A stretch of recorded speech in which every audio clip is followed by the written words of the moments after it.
कोल्हापूर येथे 30 एप्रिल रोजी CPR आले येथे जगद्गुरू महात्मा बसवेश्वर जयंतीनिमित्त त्यांच्या प्रतिमेस MIRDSCचे कार्यकारी अभियंता IA नाईक यांच्या हस्ते पुष्पहार अर्पण करून अभिवादन करण्यात आले। सत्य, अहिंसा आणि समतेचा मार्ग दाखवणारी क्रांतिकारी साहित्य वचने बसवेश्वरांनी दिली आहेत। महात्मा बसवेश्वरांनी दाखवलेली समतेची वाट आजही आपल्याला दिशा दाखवते। यावेळी सर्वधर्मीय समितीचे आयोजक सोबत काही मान्यवर मंडळी, विविध पदाधिकारी आणि कार्यकर्ते उपस्थित होते। या जयंतीनिमित्त भोजन वाटप करण्यात आले। आणि या बातमीचा आढावा घेतला आहे आमचे प्रतिनिधी पंडित सदाशिव चौगुले यांनी। जलव्यवस्थापन कृषी पंधरवडा 2025 समरूपीय कार्यक्रम आणि महिला मेळावा संपन्न। कोल्हापूर जिल्ह्याला पाण्याचे महत्त्व पटवून देण्याची गरज नसली। विदर्भ आणि मराठवाड्यातील पाणी टंचाई पार्श्वभूमीवर आपल्या जिल्ह्यातील पाण्याचा सुयोग्य वापर व नियोजन आवश्यक असल्याचे प्रतिपादन राज्याचे सार्वजनिक आरोग्य मंत्री तथा कोल्हापूर जिल्ह्याचे पालकमंत्री प्रकाश आबिटकर यांनी केले आहे। जलसंपदा विभागाअंतर्गत कोल्हापूर पाटबंधारे विभागाच्या वतीने आयोजित जलव्यवस्थापन कृती पंधरवडा 2025च्या समारोपीय कार्यक्रमात व महिला मेळाव्यात दूरदृश्य प्रणालीद्वारे ते सांगत होते। या कार्यक्रमात उत्कृष्ट कामगिरी करणाऱ्या उपविभागीय उपअभियंते व अभियंत्यांना जिल्हाधिकारी अमोल येडगे यांच्या हस्ते प्रमाणपत्र देऊन गौरव करण्यात आला। पालकमंत्री आबिटकर म्हणाले, कोल्हापूर जिल्ह्यातील मागील 10 वर्षात अनेक धरणांची कामे पूर्ण झाली असून लोकप्रतिनिधींच्या प्रयत्नातून 10 ATMC पाणी साठवणे शक्य झाले आहे। हेच मोठे यश आहे। राज्याचे जलसंपदा मंत्री राधाकृष्ण विखे पाटील यांनी राबवलेल्या जलसाक्षरता पंधरवड्यामुळे पाण्याचे महत्त्व आणि शेतीसाठी योग्य नियोजन यावर भर देण्यात आला आहे। कोल्हापूर जिल्ह्यात पाणी बचत, ताळेबंद आणि ठिबक सिंचनासारख्या उपक्रमांद्वारे जनजागृती करण्यात आली आहे। जिल्हाधिकारी अमोल येडगे म्हणाले, जिल्हा जरी पाण्याच्या बाबतीत स्वयंपूर्ण असला तरी पाण्याचे सुयोग्य नियोजन आणि बचत अत्यंत आवश्यक आहे। MIRDचे प्रकल्प अंतर्गत सर्व विभागीयांना एकत्र येऊन पूर नियंत्रणासाठी नियोजन करणे गरजेचे आहे। पाटबंधारे विभागाचे अधीक्षक अभियंता अभिजित मेत्रे यांनी मागील 15 दिवसातील कामकाजाचे सादरीकरण केले असून कार्यकारी अभियंता संजय पाटील यांनी उपस्थितांना जलप्रतिज्ञा दिली आहे। मेळाव्यातील पोल सचिव डॉक्टर DM शिंदे यांनी मार्गदर्शन केले असून कार्यक्रमाचे सूत्रसंचालन उपअभियंता प्रशांत कांबळे यांनी केले आहे। आणि या बातमीचा आढावा घेतला आहे आमचे प्रतिनिधी पंडित सदाशिव चौगुले यांनी। अमरावतीच्या यावली शहीदमध्ये तुकडोजी महाराजांचा जन्मोत्सव, विदर्भातील हजारो गुरुदेव भक्तांची उपस्थिती, खासदार बळवंत वानखेडे, आमदार राजेश वानखेडे सह लोकप्रतिनिधींची उपस्थिती। विदर्भातील मोठे संत म्हणून ओळखले जाणारे व ज्यांनी ग्रामगीतेतून संपूर्ण देशाला संदेश दिला ते राष्ट्रसंत तुकडोजी महाराज यांचा आज जन्मोत्सव सोहळा अमरावतीच्या यावली शहीदमध्ये पार पडला। राष्ट्रसंत तुकडोजी महाराजांच्या जन्मोत्सवाला अर्थात ग्राम जयंती सोहळा असेही म्हटले जाते। तुकडोजी महाराजांच्या जन्मभूमीत यावली येथे पहाटे 5:30 वाजल्यापासून महाराजांचा जन्म व तारुण्य सोहळा पार पडला। या सोहळ्याला विदर्भातील हजारो गुरुदेव भक्तांची हजेरी लागली होती। यावली शहीद गावात 8 दिवस विविध धार्मिक सामाजिक कार्यक्रमांचे आयोजन करण्यात आले होते। यावेळी खासदार बळवंत वानखडे, आमदार राजेश वानखडे यांच्यासह लोकप्रतिनिधींची उपस्थिती होती। आणि या बातमीचा आढावा घेतला आहे आमचे प्रतिनिधी विक्रम यांनी। या यावलीच्या भूमीत झालेला आहे आणि कीर्तनाच्या माध्यमातून त्यांनी संपूर्ण जगात साता समुद्रापार खंजेरीच्या माध्यमातून जे काही देशाची एकता असतील, अखंडता असेल, माणसामाणसातली भेदभाव असतील, हे सर्व मिटवण्यासाठी सातत्यानं त्यांनी प्रयत्न केला। ती ग्रामजयंती त्यांच्या मृत्यूनंतर त्यांनी ठरवलं होतं की आपली जी जयंती आहे ही जयंती ग्रामजयंती म्हणून साजरी करावी, कारण त्याच्या मागचा उद्देश असा होता की ग्रामजयंती साजरी जर केली तर गावातील एकोपा गावातील जे काही कामं असतील किंवा काही गावातील लोक असतील हे सर्व गुण्यागोविंदाने त्या दिवशी एकत्र येतील आणि एक राष्ट्रप्रेमाचा संदेश या निमित्तानं गावातून जाईल. म्हणून राष्ट्रसंत तुकडोजी महाराजांची जयंती हे ग्राम जयंती म्हणून साजरी करण्याचं त्यांनी ठरवलं होतं. म्हणून आज या परिसरातच नव्हे तर संपूर्ण महाराष्ट्रात ग्राम जयंती तुकडोजी महाराजांची जयंती ही ग्राम जयंती म्हणून साजरी केली जाते. जिल्हाधिकारी अमोल येडगे यांच्याकडून UPSC परीक्षेत घवघवीत यश मिळवलेल्या बिरदेव डोणे याचा सत्कार. कोल्हापूर जिल्ह्याच्या कागल तालुक्यातील यमगे येथील बिरदेव डोणे या तरुणाने नुकतेच कोल्हापूर जिल्ह्याच्या शिरपेचात मानाचा तुरा रोवला आहे. सर्वसामान्य कुटुंबातून पुढे येत त्यांनी केंद्रीय लोकसेवा आयोगाच्या परीक्षेत देशाच्या 551व्या नंबर मिळवून अधिकारी होण्याचे स्वप्न साकारले आहे. या यशाबद्दल जिल्हाधिकारी अमोल येडगे यांच्या हस्ते त्यांचा सत्कार करण्यात आला आहे. यावेळी राजश्री छत्रपती शाहू महाराज यांची प्रतिकृती त्यांना भेट स्वरूपात प्रदान करण्यात आली.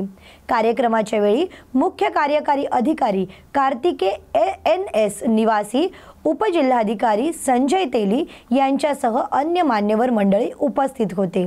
या प्रसंगी बिरदेव डोणे यांनी आपल्या भावना व्यक्त करत जिल्ह्यातील विद्यार्थ्यांना उद्देशून प्रेरणादायी संदेश देत ते म्हणाले, चांगले मित्र बनवावे, व्यसनांपासून दूर राहावे आणि ध्येय डोळ्यासमोर ठेवून अभ्यास करावा. माझ्या यशामागे केवळ कष्टच नव्हे तर जिद्द होती. शेवटी त्यांनी सर्व विद्यार्थ्यांना पुढील वाटचालीसाठी शुभेच्छा दिल्या.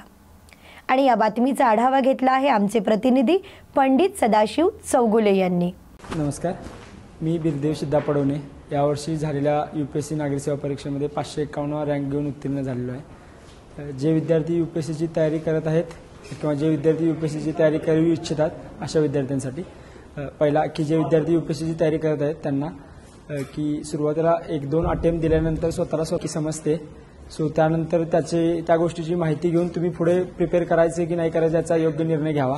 प्रिपेअर करत असताना स्वतःची या घरची आर्थिक परिस्थिती आणि बाकीच्या गोष्टी यांचा सगळ्यांचा तारतम्य साधायला काही हरकत नाही.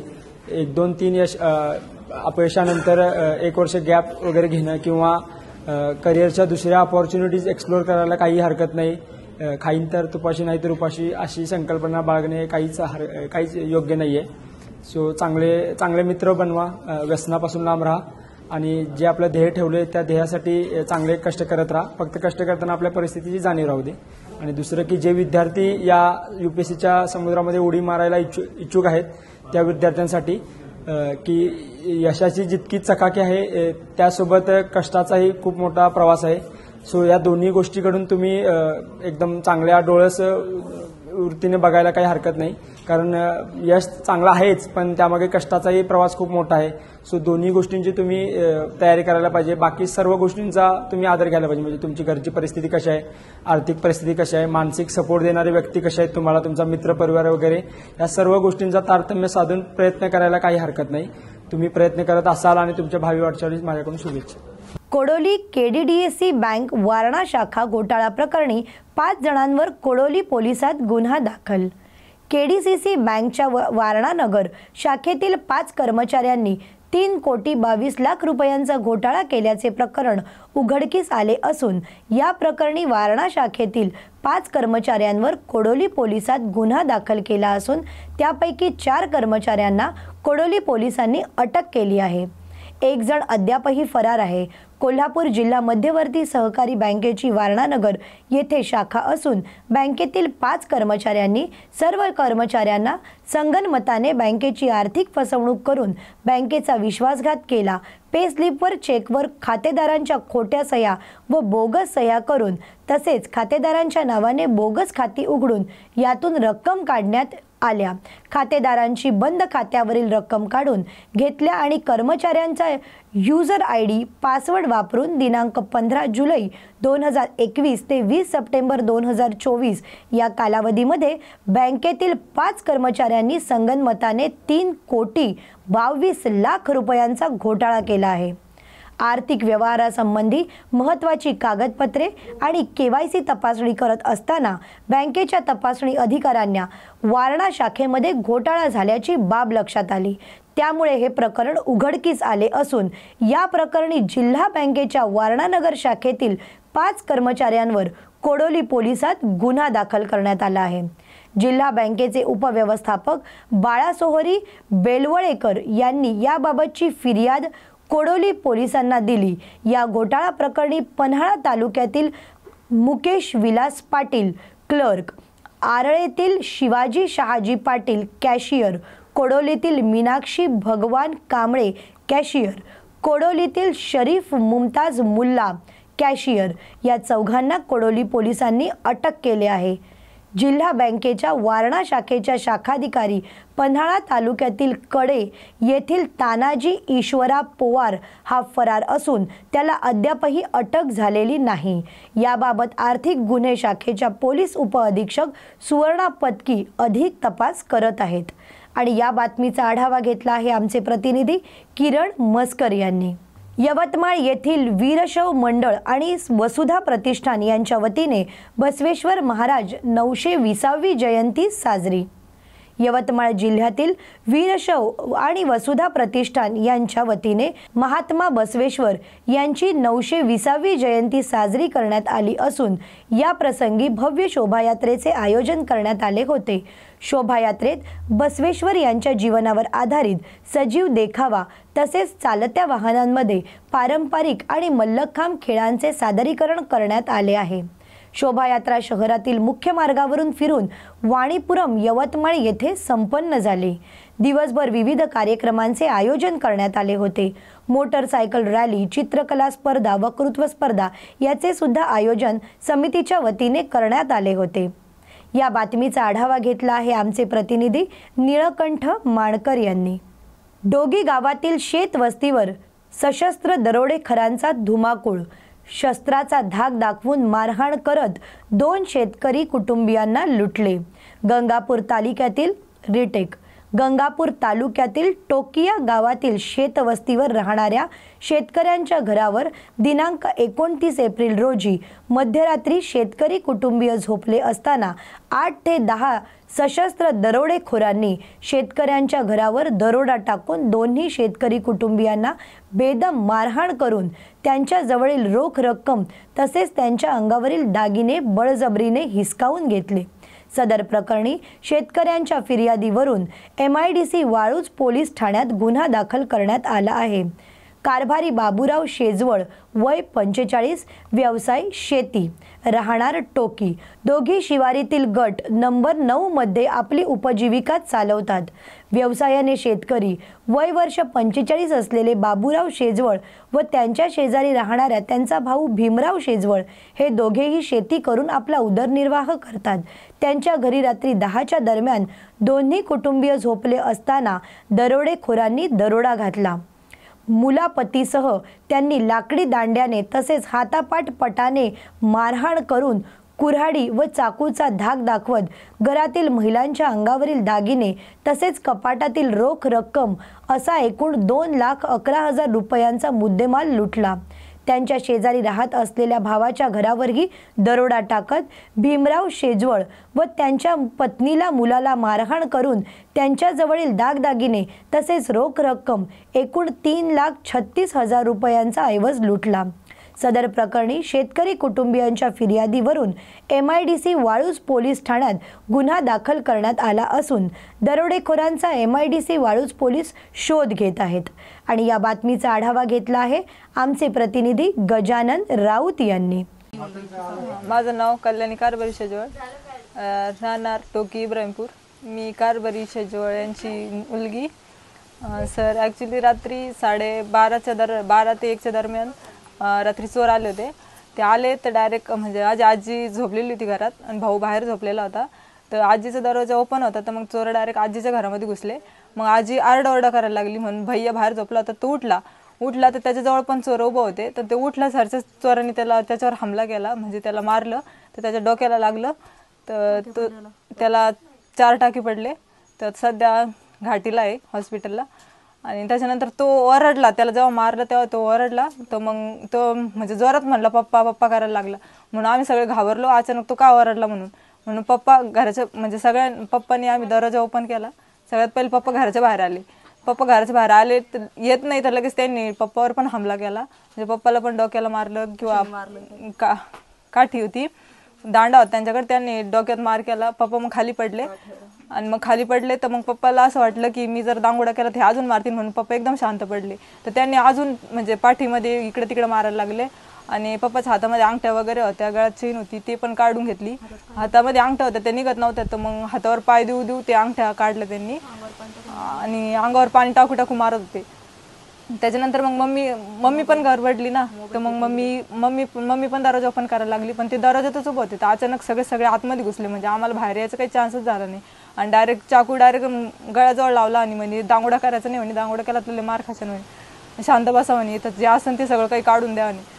तर मग नाहीतर परत येऊ म्हणे जर दिलं नाही तर. मग मम्मीनं ते काय सांगू राहिले मध्ये मग नंतर मम्मीला तर ते डायरेक्ट मारायला लागले ना, काढून देत नव्हते. तर आम्ही त्यांना बोललो की मारहाण काही करू नका, कोणाला काही, तुम्हाला जे पाहिजे ते घ्या म्हणलं. तर म्हणजे आम्हाला विचारत होते माल का रखा आहे तुम्ही. आम्ही म्हटलं आमच्याकडे काहीच नाही, म्हटलं जेवढं आहे तेवढं तुम्हाला दिलंय म्हणून. तरी पण त्यांनी सगळं काही घरामध्ये उचाकपाचक केली आणि जेवढं काही सापडलं तेवढं घेऊन गेले. म्हणजे त्यामध्ये जवळपास 6-7 रुपयाची नुकसान झाली. म्हणजे काय काय केलं त्याच्यामध्ये सोनं होतं 3 तोडे, चांदी होती 20 बार आणि 2-3 लाख रुपये रक्कम होती. एकूण 7-8 लाख रुपये गेले असेल. मारहाण माझ्या भावाला आणि आजीला आणि पप्पाला गेली. आणि नंतर मग आमचे त्यांचं नंतर सांगते पुढचं ते. तर मग नंतर त्यांनी म्हणजे सगळं झालं सापडल्यानंतर ते म्हणे तुमचा मोबाईल कुठे आहे म्हणे. तो मोबाईल वगैरे घरातच होते, सगळे मोबाईल घेऊन टाकले आमच्याकडून. आणि जाता वेळेस त्यांनी बाहेरून डोर लावून घेतला आणि माझ्या पप्पाला, भैयाला आणि आजीला पण त्या घरामध्ये बंद करून ठेवलं होतं एका रूममध्ये, आणि मम्मीला आणि मला एका रूममध्ये बंद केलं. मोबाईल वगैरे घेऊन गेले. पप्पाचा मोबाईल पाण्यामध्ये टाकून दिला, भैयाचा मोबाईल तिकडे शेतामध्ये नेऊन टाकला. मग नंतर इथून तिकडे गेल्यानंतर मग ते काकाची इकडे गेले, म्हणजे इकडे दांगोड झाला म्हणून तोपर्यंत काकांनी गावामध्ये फोन केले. तर त्यांनी ऐकलं ते की फोन केले म्हणून. तर मग ते लगेच बोलले की यांनी फोन केले म्हणे गावात, आता यांना धुवा म्हणे असं बोलले. तर मग डायरेक्ट त्यांनी दरवाजेमधून लॉक करून घेतले, कारण दरवाजे उघडत नव्हते ते. तर मग त्यांनी त्यांच्याजवळ ते हत्यार होतं, त्याने पत्तर कापलं आणि मग एका जणांनी आतमध्ये जाऊन डोर खोलला आणि मग सगळे आतमध्ये चालले गेले. आणि मग त्यांची पण घरामध्ये किती नुकसान झाली ते नाही सांगता येणार मला. पण त्यांचं पण सोनं वगैरे, पैसे वगैरे जेवढं काही होतं सगळं काही घेऊन गेले. आणि त्याच्यामध्ये माझ्या काकावर पण हमला केला, काकूवर पण हमला केला. आणि एक म्हणजे आमची पाहुणी होती, तिला पण म्हणजे थोडं मारहाण केली. काय मागणी तुमची आता? आमची मागणी एवढीच आहे की आमचं जेवढं नुकसान झालंय तेवढं सगळं आम्हाला भरपाई करून द्या. कारण आमच्याकडे माहिती का आता सध्या 1 रुपया पण नाहीये घरामध्ये. आम्ही म्हणजे कसं राहायचं, कसं काय खायचं, काय प्यायचं, कारण आमचं सगळं उद्ध्वस्त करून टाकलेलं आहे. खाय प्यायचं पण काहीच नाही राहिलेलं आहे. हा निवडणूक कृषी उत्पन्न बाजार समितीची वसंतरावजी नाईक शेतकरी विकास आघाडी. उमरखेड तालुका कृषी उत्पन्न बाजार समिती निवडणूक 31 मे रोजी होत असून 5 मे रोजी उमेदवारी अर्ज भरण्याचा शेवटचा दिवस आहे. त्या अनुषंगाने चर्चा करण्यासाठी महायुतीचे व्यापक स्वरूपाची बैठक दिनांक 2 मे रोजी राजस्थानी भवन, महागाव रोड, उमरखेड येथे ठेवण्यात आली आहे.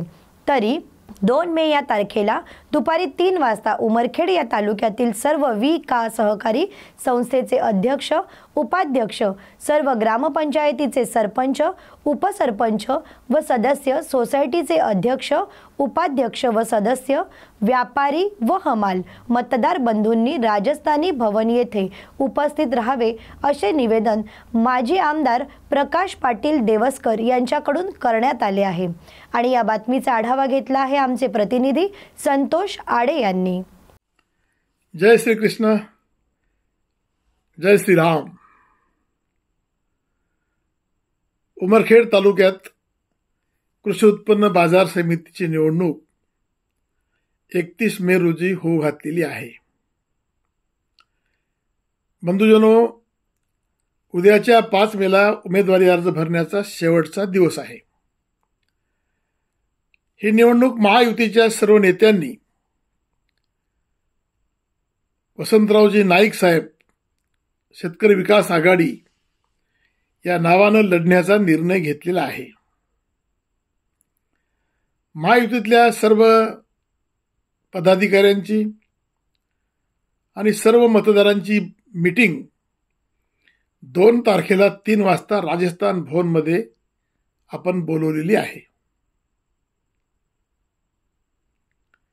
या मीटिंगसाठी आवर्जून विविध कार्यकारी सहकारी संस्थांचे अध्यक्ष, उपाध्यक्ष, सदस्य, सरपंच साहेब, उपसरपंच, ग्रामपंचायतचे सर्व सदस्य, व्यापारी मतदारसंघातील व्यापारी मतदार, हमाल मापारी मतदारसंघातील ते मतदार, या सर्वांना विनंती आहे की 2 तारखेला 3 वाजता राजस्थान भवन या ठिकाणी आपण आवर्जून उपस्थित यायचं आहे, माझी नम्र विनंती आहे.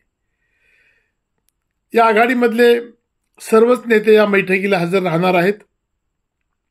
आपण हे सर्वांनी यावं, कारण सगळा खेळ हा 52 सोसायट्यावर आहे. 52 पैकी जवळपास 40च्या जवळजवळ सोसायट्या हे आपल्या हिशोबाच्या आहेत. गेल्या निवडणुकीत आपण बघितलं जिल्हा बँकेच्या 52 पैकी 43 लोक आम्ही उमरखेडून यवतमाळ आणलेले होते. त्याच्यामुळं सहकारामध्ये, विशेषतः सहकारी संस्थांमध्ये बँकेचा संचालक असल्यामुळं बऱ्यापैकी अभ्यास आहे आणि त्यामुळे ही निवडणूक काही फारशी अवघड नाही, परंतु आपल्याला सतर्क राहावं लागते. आणि म्हणून माझी विनंती आहे की सरपंच, उपसरपंच आणि सदस्य, ग्रामपंचायतचे सगळे पदाधिकारी आणि गावातले प्रमुख काही मंडळी ज्यांनी ग्रामपंचायतची बॉडी निवडून आणली अशी मंडळी आणि सोसायटीचे अध्यक्ष, उपाध्यक्ष आणि सदस्य आणि हमाल मापारी मतदारसंघातले मतदार यांना आवर्जून विनंती आहे की आपण 2 तारखेला 3 वाजता राजस्थान भवन या ठिकाणी यावं. आपल्याला प्रचंड मेहनत घ्यायची आहे. सगळीकडेच बोलबाला चालू आहे. केंद्रामध्ये देशाचं सरकार आणलं मोदीजींनी, महाराष्ट्रात त्या ठिकाणी भाजपाचं सरकार आलं, युतीचं सरकार आलेलं आहे. आणि ही निवडणूक काही लोकांचा कलच. आता आजकाल जे काही विरोधी पक्ष सध्या जे मोठ्या मोठ्या बाता करतात, निवडणूक टू निवडणूकच आलेत, काही लोक तर भले बाहेरून आणले, पण इलेक्शन टू इलेक्शन पुन्हा मधात गायबच. आमचे विजयराव खडसे तरी 24 तास या ठिकाणी भन फिरतात, पण त्याचे उमेदवार तर बाहेरच असतात. अशा पद्धतीनं आपल्याला पुन्हा एकदा या ठिकाणी चांगल्या पद्धतीचं वातावरण आहे सध्या. आपल्या सर्वांना विनंती आहे की आपण सर्व ग्रामपंचायत, सोसायटी आणि मापारी व्यापारी मतदारसंघातल्या बंधूंनी 2 तारखेला 3 वाजता यावं अशी प्रार्थना करतो. आणि या ठिकाणी माऊली हॉस्पिटल व धनश्री मेडिकल यांचा स्थलांतर व शुभारंभ सोहळा. आखाडा बाळापूर येथे माऊली हॉस्पिटल व धनश्री मेडिकल यांचे स्थलांतर व शुभारंभ प्रसंग पार पडला. याच्या उद्घाटन प्रसंगी तुकामाई हॉस्पिटलचे डॉक्टर दत्तात्रय काळे, शिवसेनेचे जिल्हा प्रमुख अजय सावंत, डॉक्टर संतोष कोंढारे, डॉक्टर भरत रोशनीवाल, डॉक्टर उदित इंगळे सह इतर मान्यवर मंडळी उपस्थित होते. डॉक्टर उत्तम काळे आणि डॉक्टर विठ्ठल काळे यांना सर्व डॉक्टरांनी शुभेच्छा देऊन पुढील वाटचालीसाठी शुभेच्छा दिल्या. आणि या बातमीचा आढावा घेतला आहे आमचे प्रतिनिधी परिमल चिंचोलकर यांनी. डॉक्टर रामदास आंबेडकर यांचे चेन्नई येथे अल्पशः आजाराने निधन. महाराष्ट्र विधान परिषद सदस्य, भाजपा प्रदेश सरचिटणीस तसेच विदर्भ भागाचे संघटक मंत्री अशा विविध जबाबदाऱ्या सांभाळलेले एक कणखर नेतृत्व असे डॉक्टर रामदास आंबेडकर यांचे चेन्नई येथे अल्पशः आजाराने दुःखद निधन झाले. राजकारणातील त्यांचा प्रदीर्घ अनुभव, कार्यकर्ता घडवण्याची त्यांची तळमळ आणि सामाजिक बांधिलकी यामुळे ते सर्वांचे मार्गदर्शक होते. विदर्भाच्या विकासासाठी त्यांनी झटून काम केले. त्यांचा मृदू स्वभाव आणि स्पष्ट वक्तेपणा, विचारशीलता कायमच प्रेरणादायी राहतील. त्यांच्या जाण्याने विदर्भातील राजकीय क्षेत्रात एक मोठी पोकळी निर्माण झाली आहे. या बातमीचा आढावा घेतला आहे आमचे प्रतिनिधी परिमल चिंचोलकर यांनी. अखंड हरिनाम सप्ताह व शिवमहापुराण कथा महोत्सव तालुका इडोळी जिल्हा हिंगोली येथे अखंड हरिनाम सप्ताह व शिवमहापुराण कथा महोत्सव हिंगोली लोकसभेचे खासदार नागेश पाटील आष्टीकर यांनी भेट दिली। गावकर यांच्या वतीने माननीय खासदार नागेश पाटील यांचा सत्कार करण्यात आला। या प्रसंगी हरिभक्त पारायण श्री संदीपायन महाराज, श्री परमपूजनीय आत्मानंद गिरीजी महाराज, शिवसेना हिंगोली जिल्हा प्रमुख अजय उर्फ गोपू पाटील, शिवसेना जिल्हा प्रमुख संदेश देशमुख, शेतकरी नेते वसीमभाई देशमुख, भानुदासराव जाधव, बालाजी पाटील बोंढारे, पिंटू गुजर व इतर पदाधिकारी मोठ्या भावभक्तीने उपस्थित होते। या बातमीचा आढावा घेतला आहे आमचे प्रतिनिधी परिमल चिंचोलकर यांनी। गोपिकाबाई सीताराम गावंडे महाविद्यालयात स्तंभाच्या 4थ्या सन्मान सोहळ्यात पत्रकार परिमल चिंचोलकर यांचा सन्मान। उमरखेड येथील गोपिकाबाई सीताराम गावंडे महाविद्यालयात 29 एप्रिल रोजी स्तंभाचा 4था सन्मान सोहळा पार पडला असून या कार्यक्रमामध्ये यवतमाळ जिल्ह्याचे अध्यक्ष अखिल कुणबी समाज संस्था माननीय श्री रामभाऊ देवस्कर यांच्या हस्ते उमरखेड जिल्ह्यातील पत्रकार संघटनेचे अध्यक्ष श्री परिमल चिंचोलकर यांना भारतीय संविधान, शाल व पुष्पगुच्छ देऊन गौरविण्यात आले आणि या बातमीचा आढावा दिला आहे आमचे प्रतिनिधी परिमल चिंचोलकर यांनी। अशाच नवनवीन आणि ताज्या बातम्यांसाठी पाहत रहा न्यूज मराठी 24/7। नवा भारत, नवा विचार।